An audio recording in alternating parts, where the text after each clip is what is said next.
como siempre vamos a hablar de lo que estuvo pasando con el mercado de granos, cómo abrió la semana con un nuevo escenario cambiario también. Y para eso ya tenemos a nuestra amiga Paulina Lescano para que nos cuente qué estuvo pasando con la operatoria de los mercados, tanto en Chicago como en Argentina. Paulina, ¿cómo estás? Buenas noches. Hola, ¿qué tal? Buenas noches. Muy bien. Bueno, me alegro que andes muy bien. Gracias por estar del otro lado. A ver, arranquemos si querés conversando con lo que estuvo pasando hoy en el mercado internacional y después vamos a profundizar en Argentina. Pero quiero primero que nos des contexto de lo que estuvo pasando a nivel global, una jornada hoy con los mercados financieros por lo menos variando mucho. ¿En el mercado de granos pasó lo mismo? No, te diría que los granos hoy tuvieron una baja, pero vienen con un mucho mejor comportamiento de lo que estamos viendo en los mercados, por ejemplo, en las acciones o en los mercados energéticos a nivel global, que más allá de muchísima volatilidad, vienen perdiendo muchísimo terreno. Los granos, podemos decir que vienen relativamente zafando de toda esta situación. Hoy, para tener una referencia, en Chicago, mientras, como vos decías, mercados de acciones caían fuerte, el petróleo cayó un 2% también, vimos que la soja solamente bajó $2 en Chicago, el maíz sin cambio y el trigo bajó $3. Pero de todas maneras, viendo lo que está pasando en el resto de los mercados, podemos decir que es razonable el comportamiento. ¿Y por qué se está dando esta situación? ¿En qué está encontrando sostén, digamos, el mercado de granos en estas últimas semanas? Yo creo que más que el sostén, ya veníamos, recordá que están los tres granos están prácticamente en los niveles mínimos desde el 2020, entonces tampoco tenían mucha fuerza para seguir bajando. Y por el otro lado, la posición especulativa de los fondos, que en su momento era un riesgo y generó parte de las bajas que vimos desde los máximos de febrero, están casi pasados hacia el otro lado, ya no están comprados, están prácticamente vendidos. Entonces, creo que no tiene demasiada fuerza para seguir bajando. Creo que principalmente es eso, ¿no? Si descontamos los ruidos de la política, de la geopolítica que tuvimos desde que asumió Trump hasta el día de hoy, si querés, y nos centramos básicamente en los fundamentos del mercado propiamente dicho, ¿en qué situación están hoy? ¿Cómo está impactando, digamos, esto en el mercado internacional?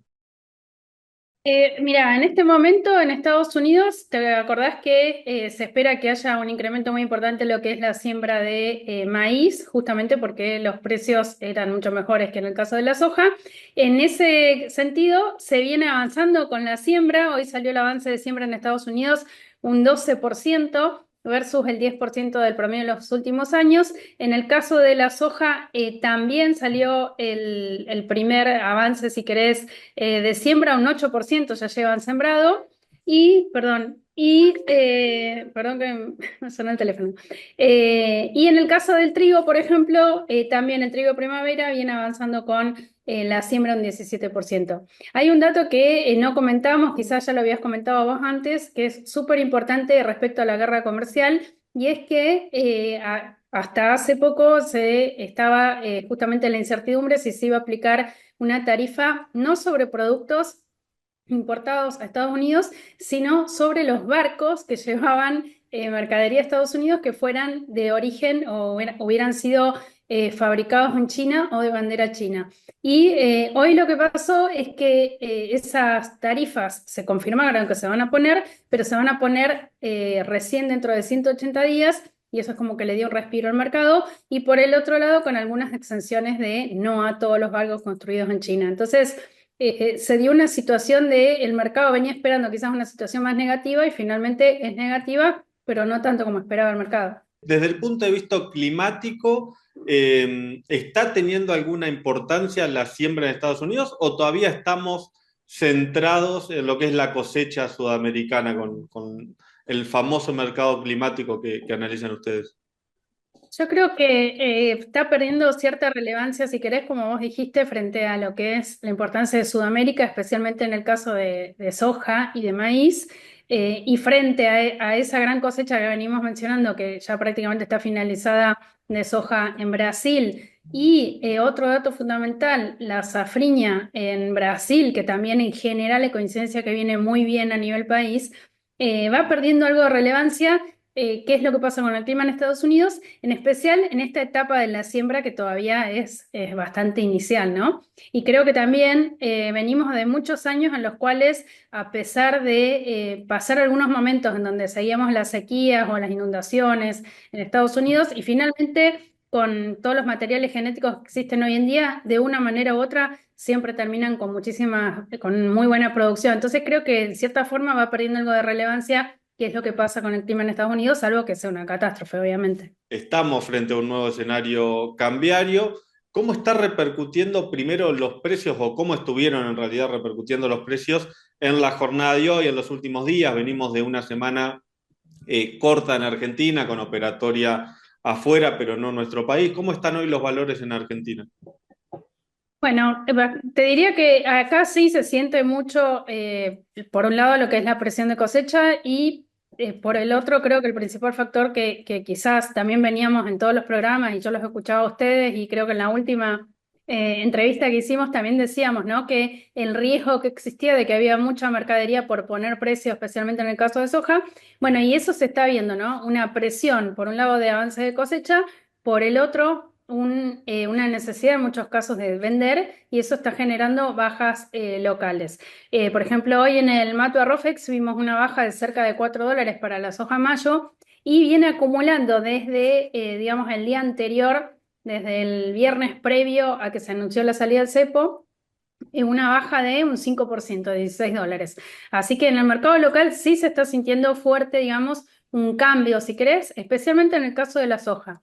Cuando te vas a maíz, por ejemplo, hoy maíz, el abril, el Matua Rofex tuvo una suba de $2, julio sin cambio. En el mercado físico sí tuvo una corrección, tuvo una caída, pero sigue estando con niveles más que interesantes si tenemos en cuenta los niveles de diciembre y lo que sigue pasando, digamos, con la soja, ¿no? Por ejemplo, como para tener una referencia. Esto significa que hoy el productor todavía está, digamos, en condiciones de aprovechar buenos precios, especialmente para el maíz. ¿Debería ir por lo menos tomando algunas de las herramientas que le da el mercado? Yo creo que en el caso del maíz sigue siendo una oportunidad más allá de lo que estamos viendo con el cambio en el tipo de cambio, ¿no? Para tener una referencia previo a los anuncios de la salida del cepo, el dólar, si querés, agro, estaba en 1.129 y hoy el dólar, que sería el único tipo de cambio, el mayorista cerró en 1.094. O sea, ahí tuviste una baja de un 3% solamente por el tipo de cambio. Pero en el maíz, cuando lo ves en dólares por tonelada, de nuevo, más allá de alguna baja, hoy, por ejemplo, no ha sido tan grande como si vimos una corrección en soja. Entonces, frente a esta situación, que el maíz sigue siendo, si querés, el que se sigue manteniendo, creo que es una buena opción aprovechar ese valor y no esperar que quizás también tenga una corrección como el caso de la soja. Y en este caso, además, también el productor por lo menos debe mirar lo que va a pasar con mayor ingreso del cereal o de maíz en este caso, o de soja también en los próximos meses, y además lo que va a ser terminar con esta baja de los derechos de exportación que había sido de manera temporal y volver a los regímenes anteriores, ¿no? Sí, totalmente. Creo que en el caso del maíz puntualmente sigue muy sostenido el precio por la gran cantidad de embarques que hay, o de declaraciones juradas que hay, muy concentradas. En marzo ya tuvimos muchos embarques. En el caso de abril, por ejemplo, hay 4,4 millones de toneladas declaradas. Eso es muchísimo y entonces esa demanda, si querés, tan concentrada, está permitiendo que los precios del maíz se sigan manteniendo en los niveles actuales. Quizás el mayor riesgo que hay es que con el sistema que tenemos actualmente para acceder a esa baja de derechos de exportación, los exportadores tienen que liquidar a los 15 días esas divisas. Todas las DJ que estamos viendo son muy concentradas. Entonces, como te decía, tenés muchos millones de toneladas en abril, después a mayo bajas a 1 millón de toneladas, que es una baja muy abrupta, salvo que se sigan haciendo DJ, y en junio tenés nada más que 600.000 toneladas declaradas. Entonces, quizás el riesgo para quienes esperan que siga aumentando el maíz y demás, es que una vez que se complete esa gran demanda de abril, si no hay nuevas DJ, podés verte también en un problema que bajen los precios, ¿no? Y en el caso del trigo, que todavía se está empezando a definir la siembra, estamos en lo que es la pre-campaña, no se ha terminado de cosechar la soja y el maíz todavía, pero el productor ya está mirando la campaña nueva de trigo. ¿Ya empiezan a verse los precios de la campaña nueva, los precios a cosecha o todavía no? Mira, en lo que es Forward no vi demasiado, lo que es Matt Barrofex, como para tener una referencia, lamentablemente viene perdiendo valor mucho. Te diría que lo que es abril bajó $8 y desde marzo viene bajando $14 por tonelada, lo que es el maíz, perdón, el trigo de diciembre. Eso es mucho, en especial cuando se espera, por lo menos desde la Bolsa de Cereales de Buenos Aires, esperan un aumento de un 6% en el área, principalmente por la buena disponibilidad hídrica y también por los precios que teníamos, te diría, hace un mes. Ahora ese precio viene perdiendo terreno, así que hay que ver cómo se encara realmente esa nueva campaña. Como operadora del mercado, es una proyección que te pido. ¿Están pensando en un mes, en una semana, en los próximos días, con volatilidad en lo que es el tipo de cambio? Porque venimos de una apertura post-cepo alrededor de 1.200, 1.250 pesos. Hoy, como decías, un valor del tipo de cambio en torno a los 1.100, bandas entre 1.100 y 1.400. ¿Qué creen que puede pasar en las próximas semanas desde el mercado? Bueno, lo que venimos viendo, más fácil te digo lo que venimos viendo, más que qué es lo que puede pasar. Todas estas, las últimas ruedas desde la salida del cepo, todos los tipos de cambio, digamos, la curva de futuro viene bajando, te diría, no sé, hoy bajó un 4% el abril, el julio casi un 4%. Si se cumple, digamos, esta dinámica que estamos viendo, es bastante probable que toquemos ese piso de la banda y al activarse compras por parte del Banco Central y demás, veamos alguna mejora de ese valor. La otra parte que hay que ver, sumamente importante, es que apenas, relacionado también con lo que puede pasar con el tipo de cambio, apenas se levantó el cepo y se conocieron las condiciones, vimos una reactivación muy fuerte de las declaraciones juradas de los exportadores, pero eso duró un día, que fue cuando tuvimos un salto en el tipo de cambio.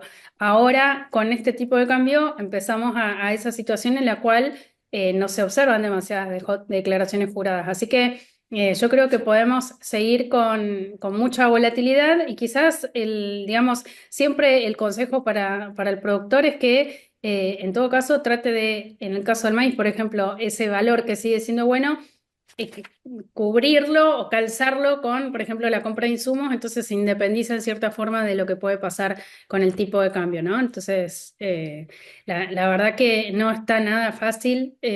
Antes no era fácil hacer proyecciones, ahora creo que se complica un poco más.